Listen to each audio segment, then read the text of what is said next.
Hey, how you doing? This is Steve Hodge with Build. Yes, I said it, B-U-I-L-D. A weekly show where we talk about building. And if you're not a part of the Black community, you might not know that term. Hey, yo, my man, right now, we're chilling right here. We're trying to build right here inside of here. I don't know nothing about what you're talking about, understand? Building and talking about good things, healthy, quality conversation that may lead to something good or may just make you feel good. And I'm blessed to be here today with my man, Caron Butler. Just so you guys know, phenomenal father, husband, investor, businessman, author, avid straw chewer. McDonald's to be exact. He likes to chew straws. That's his business. Before I even forget, behind me is this phenomenal print. It is a print, but it's Jean-Michel Basquiat, King Brand, 1983. Shout out to my cousin Nasir who sent that to me, man. Love you much. But notice that I didn't say basketball player. You guys don't know Caron the way I do. We've known each other for quite some time. And basketball is, although he was a phenom at that, it's not the thing that drew me in. It's not the quality that drew me in. Caron, I'm gonna tell the story. All right, we're talking 1999. I believe it was. I'm still playing JUCO ball back in Hartford, Connecticut, and I'm working at the barbershop. That was my hustle. I used to cut hair on Albany Avenue. You were the new guy on the block. I had never heard of you, and you come through and you get a cut. I got a call from a mutual friend, and you come through, and I'm like, sure, I'll wait around for a little bit. So you come through. I never met you before, and you come in. You still had the baby fat, a little bit of the baby fat. The nasty little patty that you had, and you smiled a little bit, but as we got into it, you weren't even picky, man. Just take me down, make me look good. And I'm like, easy, you know what I mean? So you sitting there with your knees all super high, awkward in the chair. I never had nobody that big in my chair before. So I remember asking you, if you wanted to go to a club, if there was something that I could help you with. I knew a couple of people that could use, and your response blew me away, and it was the intro and the gateway to the man that you are right now. And your response was simple: this is a business trip. I had now me, mind you, I'm 40 years old. At the time, we were both 19, I believe, 18 to 19 years old. I'm playing JUCO ball, and not at the level you're playing. But I had never heard someone say this is a business trip at 19. My brain wasn't there. Every time we get together and we break bread, we had that conversation. Because that moment was impactful, right? But when I was locked down, I came up with a blueprint just for me, something that fit exactly what I wanted to do. And people always say, like, set goals, have goals, and all these things. And my thing was, like, the hell with a goal, I'm gonna be on a mission. And like, UConn was just a checkpoint on that mission. It wasn't. It was a checkpoint. It was a business trip. It was not like the goal. UConn was part of the mission. And right now, being in California, doing what I'm doing is just part of the big picture, the mission. And I start evaluating life different. When you sit down and, evaluate your life and your strengths and your weaknesses for 23 hours a day, it gives you a different perspective. And what I say is 23 hours a day, the other hour, is free rec. But, I was literally up, 22-hour days sometimes, just thinking about and seeing myself in the path of my mission. So I just started thinking a little differently. And when I used to, I never forget when I first met my wife, Andrea, our conversations we was having, she was just like, what the fuck are you talking about? Like, she just because everybody else was talking about, man, you heard the new Jay or the new Ja Rule or whatever the fuck it was happening. I heard it. I liked it. I vibed with it. But I was not going to let anything take my total attention off of my mission. Like, I knew I had to do this. And my margin for error was very, very slim. I almost had to be perfect. You know what I mean? Because I gave up borrowed time. Like, I was already missing 2 years of being on the streets. So I didn't have no cushion. I didn't have I was like, when I get out, it gotta be bang, bang, bang, bang, bang. Like it can't be when the moment happened, it can't be like, get them next time, slugger. Nah. It was like when the moment happened, I gotta like not only show flashes, I gotta like make people be like, yo, did y'all just see what happened? It is. Yeah. You did your thing. And I'm going back to what you just said, because you said your margin was so small. And I don't think people understand the tiny amount, the tiny percentage of people who are able to step on that stage and call themselves a pro. It's 1%, some say 3% if you add in maybe even 5% if you add in guys like myself who were able to land a job internationally in FIBA ball. It's not the same stage. It's still extremely hard. So when you say that you made that choice, you made that moment, in juvie when you're sitting there, and of course, I watched a lot of your docs on YouTube, and you're talking about writing those letters to mom. You're reevaluating life as an 18-year-old. I don't think people understand that. What blows my mind is that you knew how small of a percentage it was. Mm-hmm. So everything had to be perfect. People believe that just because you get a scholarship and go to you play Division I ball, that it's a given. It's still not a given. You and I can both name tons of guys who got Division I scholarships, may even have won a championship, but they did not grace an NBA floor or able to feed their families. So that moment for me, it lit a fire under me. And yeah, just keeping it 100, going back to that moment, you sounded crazy to me. You sounded like, I'm like, this dude is out of his mind. He wild. I don't think he read. Ray Allen came before him. You got these. I'm like, he can't be this tough. And of course, there is no Google at the time. I can't just hop on my phone at the time. It's 1999. We were changing stuff over. I couldn't just hop on and find out who Caron Butler was. So I'm cutting you up. And my mind is blown like this dude. And then also the simplicity behind such a complex idea. You know, make it look good. But going back to what you said, I want to base this particular show, the first one, on trauma. I know it's a buzzword. What piece of that life, from the moment you started hustling, not go as far as you want to go back, you hustling, and not just hustling. You're not selling weed. You selling cocaine. You're selling crack. You're selling monster. You're not getting that from your friend. You're getting that from a connect. You got a plug. You're in there. What piece of your brain are you using? What happened that you would identify as the trauma that took you there, and also would also steer that train to saying, this is what I'm doing. I have to make it work. It's going to work. You know what? You got to think all the way back to, my family come from the South. They migrated from the South in Mississippi. So Columbus, Mississippi, to be exact. So when you talk about, my grandmother was, she marched, did the Selma March, part of the sit-ins. My granddad, we always was huge on ownership and doing some of those things. And then to migrate up north because one of my uncles had to dress up as a woman to get out of the state of Mississippi because he had slept with a white woman. So that's how our family initially, migrated up north. So when he had came up, he got a job at J.I. Case. He was working in the foundry.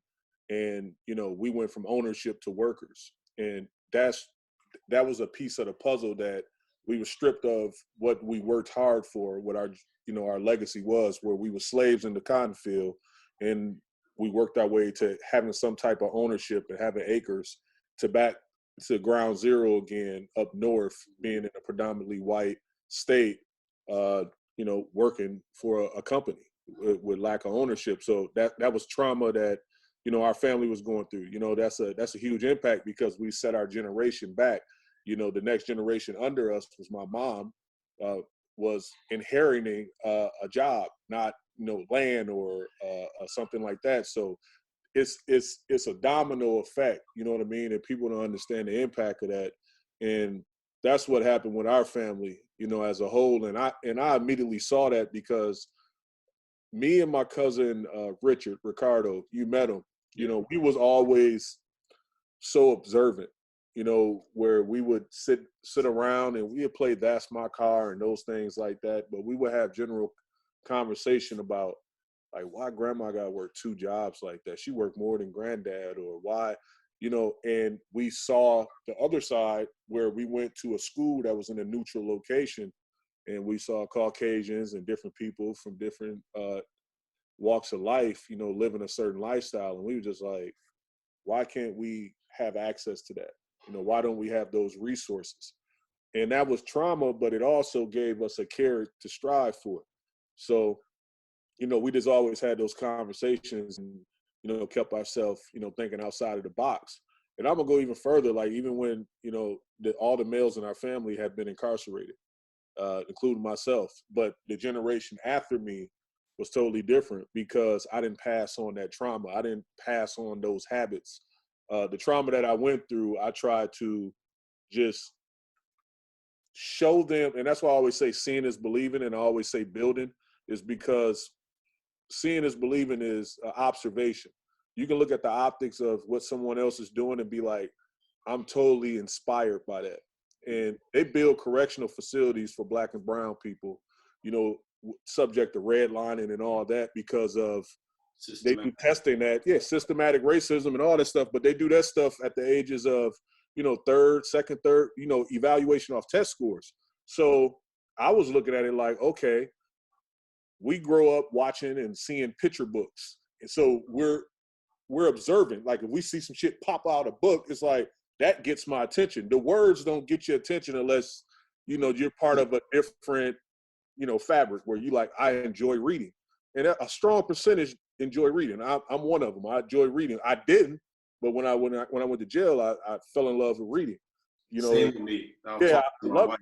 Yeah, I was I was a picture. I was a visual. Yeah, but I was a visual guy, and I learned from it. But that's why I do so much. People be like, man, I'm so tired of you always posting this positive shit sometime on social media, because I know people love observation. Like just, and I try to use my platform to just show people that you don't have to always do like the trending shit or the hashtag driven stuff. You can just do some dope, positive shit and inspire people. And I think that's everything right now. Yeah.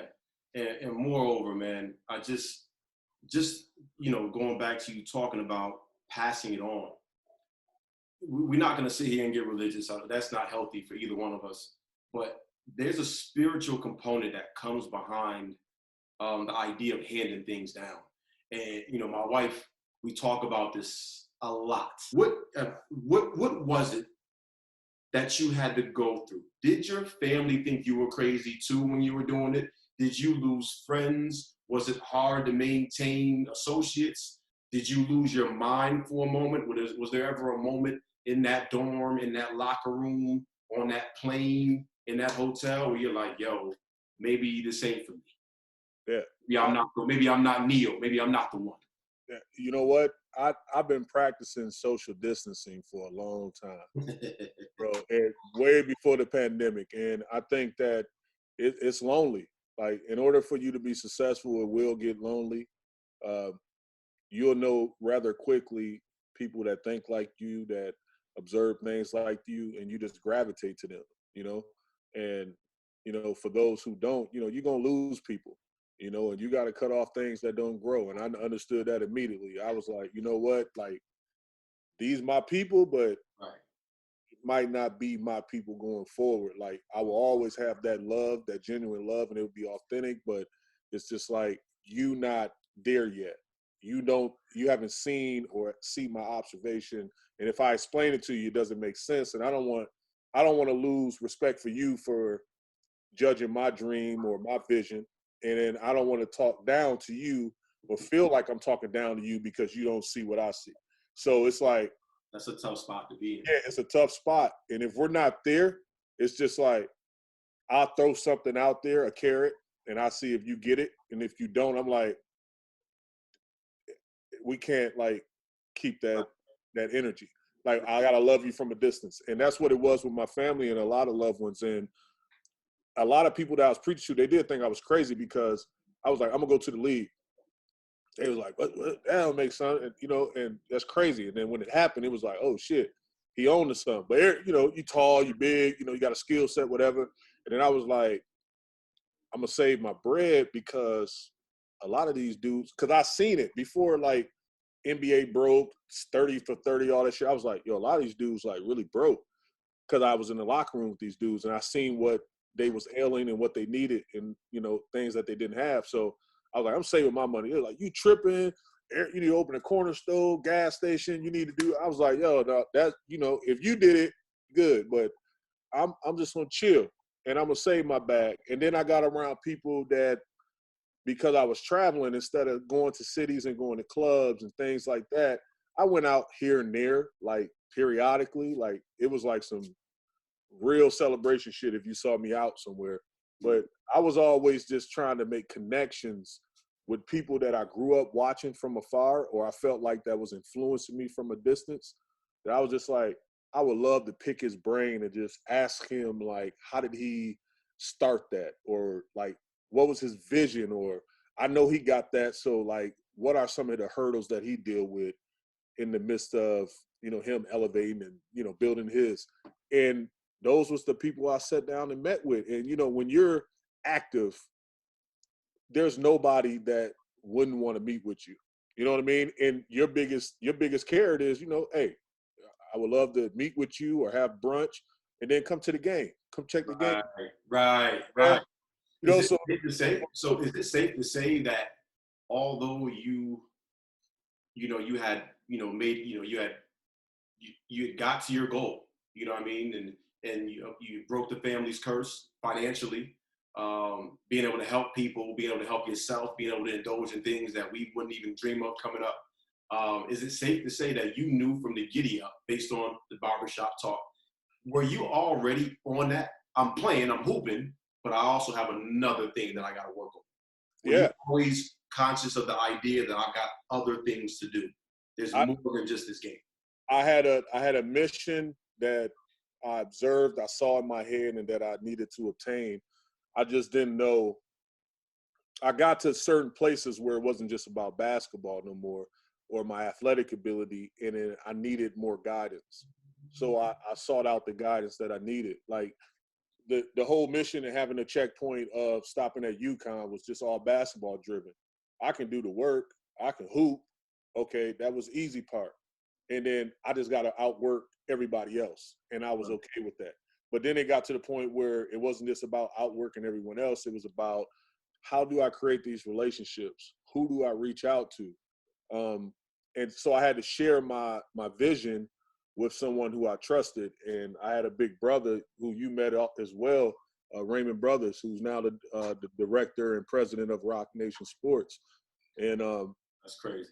yeah, Raymond just kind of, he was like, bro, I never had a conversation with a cat like this, because he was like, a lot of athletes would come and just be like, get me paid. I want to be in this city. I want this money and a shoe deal. And that's it. I was like, Raymond, come to Racine. I want you to see where I'm from. I want you to meet my grandmother. I want you to meet my mother. By the way, I got 2 kids. I want you to meet them. In order for you to represent me, you have to know. You got to know me. Represent entirely. You don't just represent Caron Butler, you represent the Butler legacy and the family. So when Raymond sat down with everyone, he was like, whoa, like, I get it. And our relationship immediately was just different from, get me a shoe deal, I want to be in a nice city. Like, it was way different than that. So I separated myself from all the other clients that he had. So when he went independent and he started his boutique company, which is I Am Sports, I was the only client with him, because he was like, these other dudes don't speak that language. Yeah, they don't see that. And because of you, I feel like you're going to be a carrot that draw other people in. So let's start with you. You're going to be my guy. I'm going to be your guy. And I know it's going to be like-minded guys like yourself, possibly, in the association. Let's bring those guys with us and let's build this thing out. So that's what exactly happened. Yeah, man. So changing gears just a smidge. Just a thought. I've been sharing it with my wife, you know, a couple of my associates. We're in this COVID-19 world right now. Okay, this is our new normal. And we're forced in the house. For people like you and I, we're cool with that. I genuinely love my family. I genuinely love being around my kids. I genuinely love sitting at the table, eating, and then still sitting there for another 45 minutes just talking about nothing. I like the pitter patter of my kids' feet. I love when my daughter comes and jumps on me. Like I know you're of that ilk. And there's this thought, if you're watching the news and you have a little bit of common sense, people are standing on this idea that we're just gonna jump from pre-COVID-19 to post-COVID-19 as if it's over, we're gonna go back to business as usual. I don't believe that. I think we would be very naive to believe that. I think there's gonna be a reverb, if that makes sense. And I believe that business is going to look different. I think traveling is going to look different. I believe relationships are going to be different. I believe that there's a shift that's happened. I don't think that just happened and we moved past that moment. But while we're in the moment, mental health is a huge thing. And if you think about those traumatic events that make people, there's a lot of people who are sitting in the house in relationships that they can't stand, some of them being abusive. There's some families or parents that generally don't take care of their kids, and now they're not taking care of their kids, neglecting their kids for a long period of time. I think there are people who are mentally unstable or are in that world of mentally unhealthy or just in that world, and they're just sitting there all of this time. Not everyone, Caron, is like you and I. We're saying, oh, let's get busy. I'm still getting up. I'm still working out. I'm still reading the books. I'm still in my phone book. I'm still making moves. You know what I mean? Speak to the idea of not just business, maybe, but what do you think people are going to look like? This is the new norm. I think you nailed it. Like, it's this new norm. And I think that, preparation of, just being at home and being around your loved ones and knowing what's real and what isn't. Like, I think the world, my reality was I never was occupied by live entertainment. I like it, but it's not a high percentage of what occupied my mental or my state of mind. So I think the world is shocked right now because they're starting to see the world without live entertainment. And it's a scary damn place.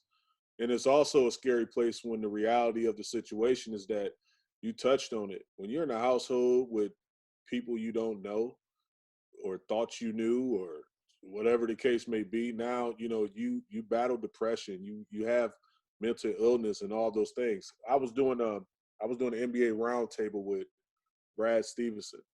He did Just Mercy Film. The movie is based upon him as an attorney and representing Michael B. Jordan played his character, representing the character of Jamie Foxx.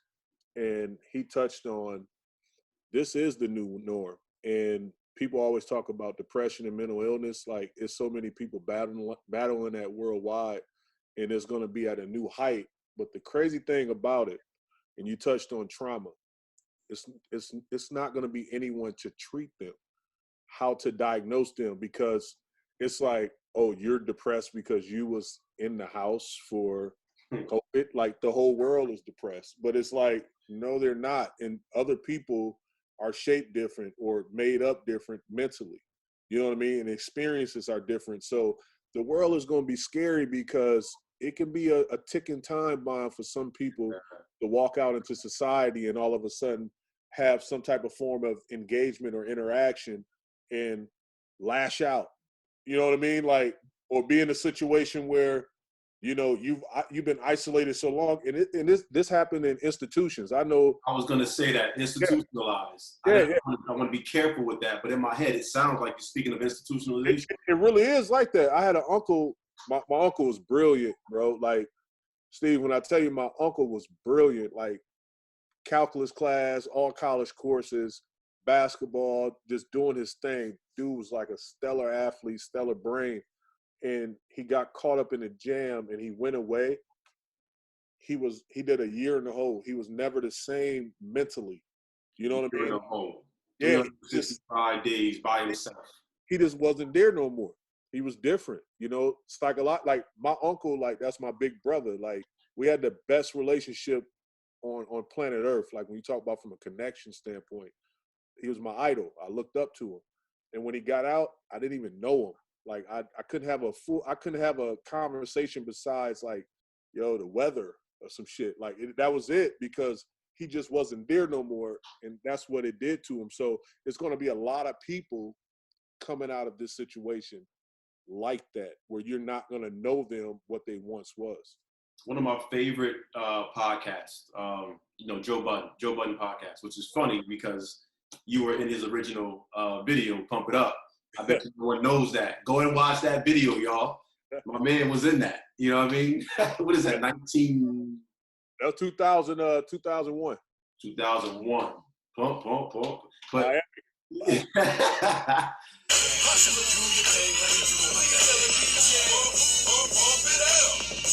so, hey, I will get back to that later. But he was talking about, this idea of what it's going to look like afterwards, and how people are going to deal with these type of things. And it got me thinking as well, just how in the world can we as a society like move past the marker of so many people being mentally unhealthy? So my question to you is,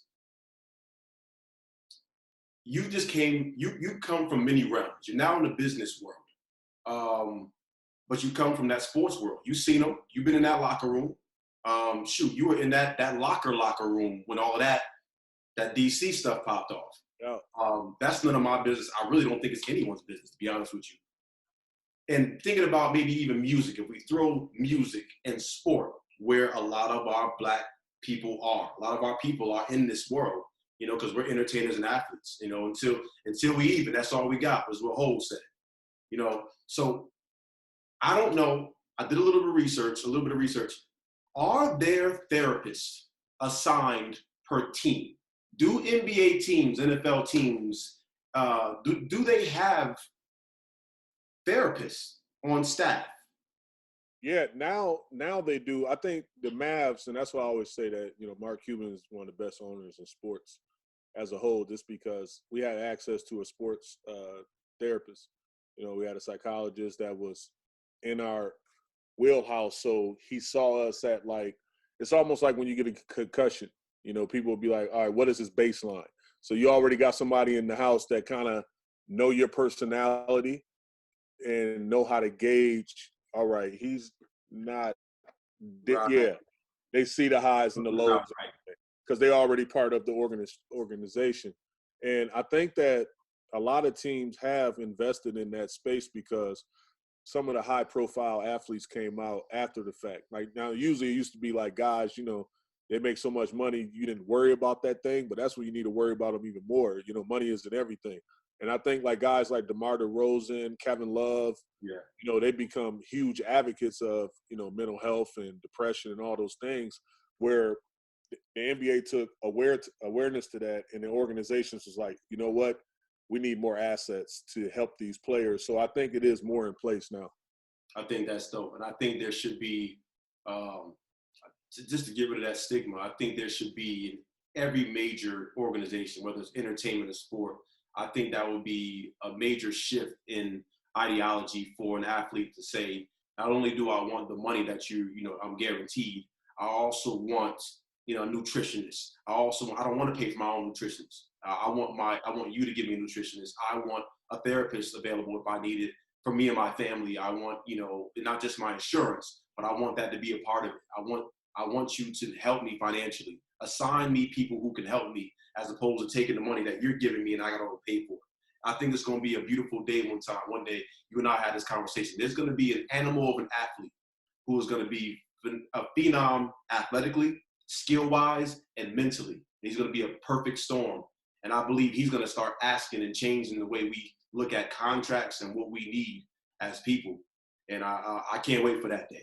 I think we got one already in LeBron James. I think that he's changed the narrative so much, but because he's amongst us still as, our peer, and, sometimes, what happens with society is that you get accustomed to being accustomed. You get accustomed to seeing him do so many great things that it's just like it becomes a norm. But once he's removed or subtracted from the equation, and then you see the world without him, the basketball world, and all of a sudden you like, yo, like he was doing a lot of stuff like that. He did it like that brother was different. And I think he's one of the guys, and I think the next wave will be someone that take it to new heights, because it was almost like with Jordan. Jordan was so dominant as a basketball player, but he wasn't really a personable person.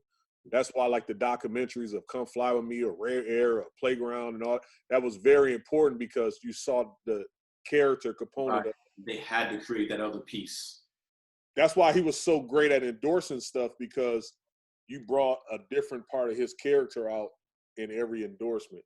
But with Kobe, it was like you got the better of everything, because he was a hell of a basketball player, spoke 4 languages, he did this, he was, personable, he did shows, so you had a little more access. And then LeBron comes, and it's like, yo, this dude physically like is something like of out this world. Right. He's doing stuff. He's from the block, so he got the hood appeal, and he's doing all this major stuff in Hollywood and all. So it's just like, damn. So the next person, like you said, to your point, is gonna take it to a whole nother level. Yeah, man. Speaking of that, I don't want to do it. People only see what they see on TV and social media, so they don't really understand the relationship you had with Kobe.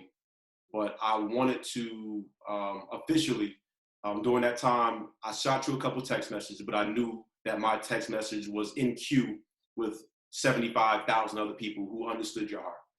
So I wanted to apologize to you, because we don't get a chance to really chop it up. We're always on the move. And then when we do, it's always in a group setting. Yeah. So here I am on camera. I want to apologize to you. I haven't lost a lot of people in my life. Now, going backwards, I did watch all of your stuff. I watched everything today. And you talked about burying a lot of your dudes from back home, like having to buy their suits, having to take care of their families, and you never forgot about them. So you've already been down that road. You know what that feels like to grieve. I've lost family, but in recent year, not many people. I'm blessed in that regard, but I know there's a season coming, so I've got to ready for that. Nipsey was huge to me. On my second audiobook that I released, I have a chapter about Nipsey, and I got on late. And then once I got on, Caron, I was like, oh, I'm an East Coaster. Yeah. You gotta sound a certain way to us, and I'm a hip hop junkie. You gotta sound a certain way.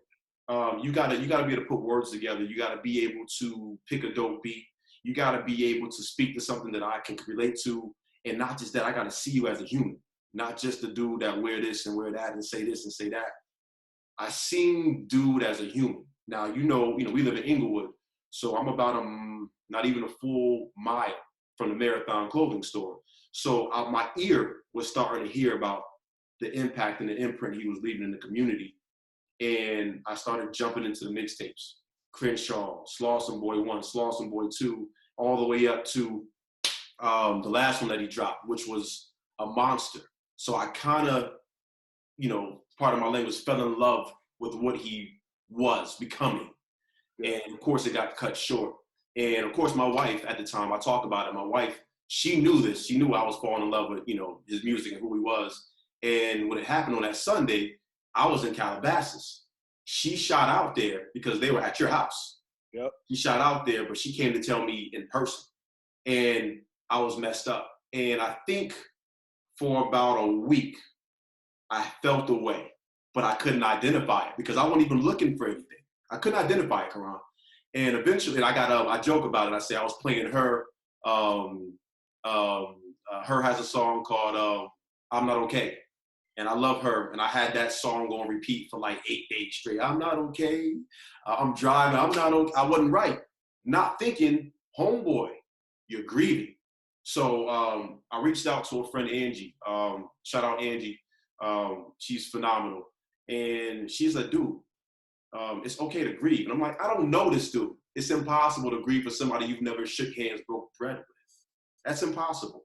So I'm laying in the bed with Lizzie, and I can't fall asleep. My stomach starts to feel weird. And she just rubs my back and she says, you know, like a wife, "You're grieving, honey." And it hit me. And I'm like, oh man. And because I haven't lost many people, I had to deal with this process. And no one talks about that's another form of depression. I had to take this time and withdraw from the music, cut it off because it doesn't help me to keep listening to the music. I had to withdraw from the documentaries on YouTube and on social media, the conspiracy theories and all of the hood stuff. I had to withdraw as I gave myself room to grieve and process my emotions. If I'm not that close to dude and never have met him and he touched me that way, please accept my apology for not completely understanding what you went through with Kobe. No doubt, bro. It was, with Kobe situation, it was crazy because we just spoke probably a week prior to everything that happened with the helicopter. I think it was so hard just because of the simple fact that during the process of, being on your mission, you see certain things, you detach yourself from certain things, and that was the first act. But Kobe was the first person that I lost in the second act of my life.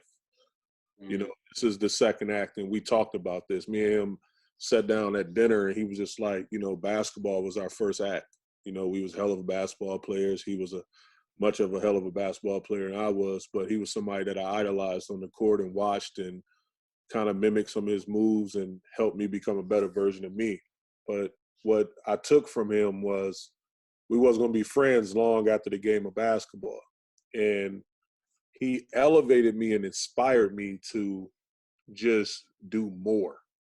And I thought I was doing a lot, but he was just like, bro, why you just don't do it? Like I remember calling him one time, and I'm doing a 3-part. Congrats on your book as well, bro. Thank you. I'm doing a 3-part series of Seeing is Believing with Harper Hill. Just got the deal done, and the big thing for me is that I wanted to do it my way and own it, and I was going to like a bunch of publishing companies as not like as a owner, but just going to them as like, all right, what's in, what's out. And Kobe was like, yo, bro, just do it.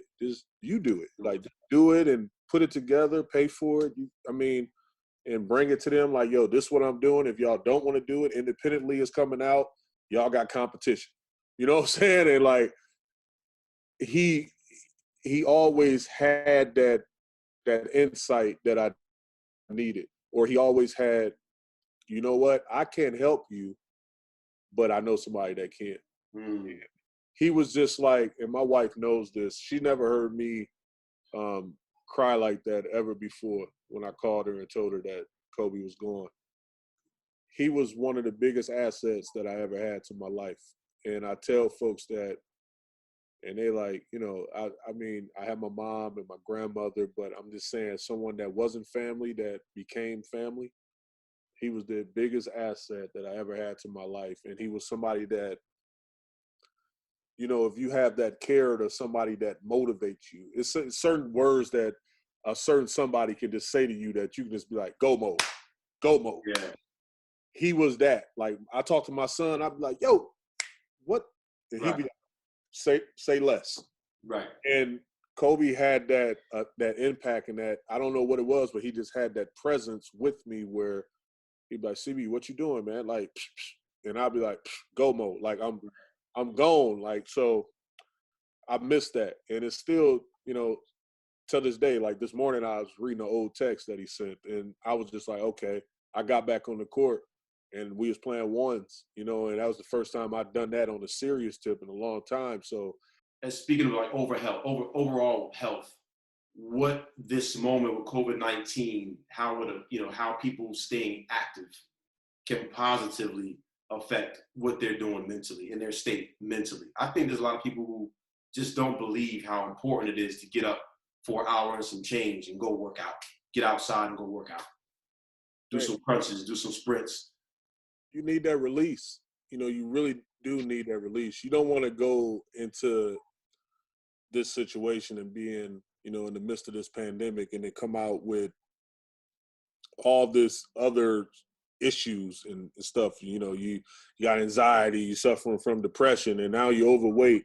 And, you know, I hate when, you know, us as black and brown people that have underlying health issues always use you know, I inherited this from my mom or my grandmother. You know, you didn't inherit, you know, diabetes if it's type 2. You know, type 1 is, you know, something that my daughter has is because she has a underperforming pancreas, you know, and her body doesn't produce insulin. But people that are type 2 is, you know, things that's controllable and manageable, and it's because of your eating habits. So, you know, myself personally, even when I went into you know, in the midst of this pandemic, when I knew that we wasn't going to be able to travel, I immediately sat down with my family and we was playing chess, you know, me and my daughters, teaching them the board game on how to move and how to protect the kingdom. And I'm like, look, we're going to exercise as a family 3 times a week. Mm-hmm. Like, we're going to be active. You know, we're going to go do yoga. We're going to go do this. We're going to do that. And then they was like, whoa, like, Pop's like, okay. Yeah, like, yeah, like we was doing neighborhood yoga. We was out front. We're doing it tomorrow as well. On Saturdays we do it. We go on bike rides. Me and my son, he's active, you know, extremely active. So he's my rabbit where I chase him. My daughter Mia, you know, she's a sophomore in high school where we go outside. She want to play for the baseball team now. She's trying out for the varsity team. So we're out here throwing the ball and doing stuff, you know. And G and Ava, we're playing kickball, you know, 2 or 3 times a week. And then we're doing, you know, neighborhood bike rides. So it's like you blow off a lot of steam, and it is therapeutic because you get outside, you get outdoor and get the, you know, this experience, the outdoors. And I think that's important. That's something that we all got away from. We're so used to using our cars and going to gyms and being isolated where, man, just use like nature. You know what I'm saying? Like, there's so much to use outdoors. Like, I grew up in the 90s, man, 80s, 90s, baby, so I'm used to that. Oh, as a matter of fact, yeah. Once again, March. So once again, happy 40th. Yeah, salute, brother. Yeah, mine was. I missed the birthday too. Yeah.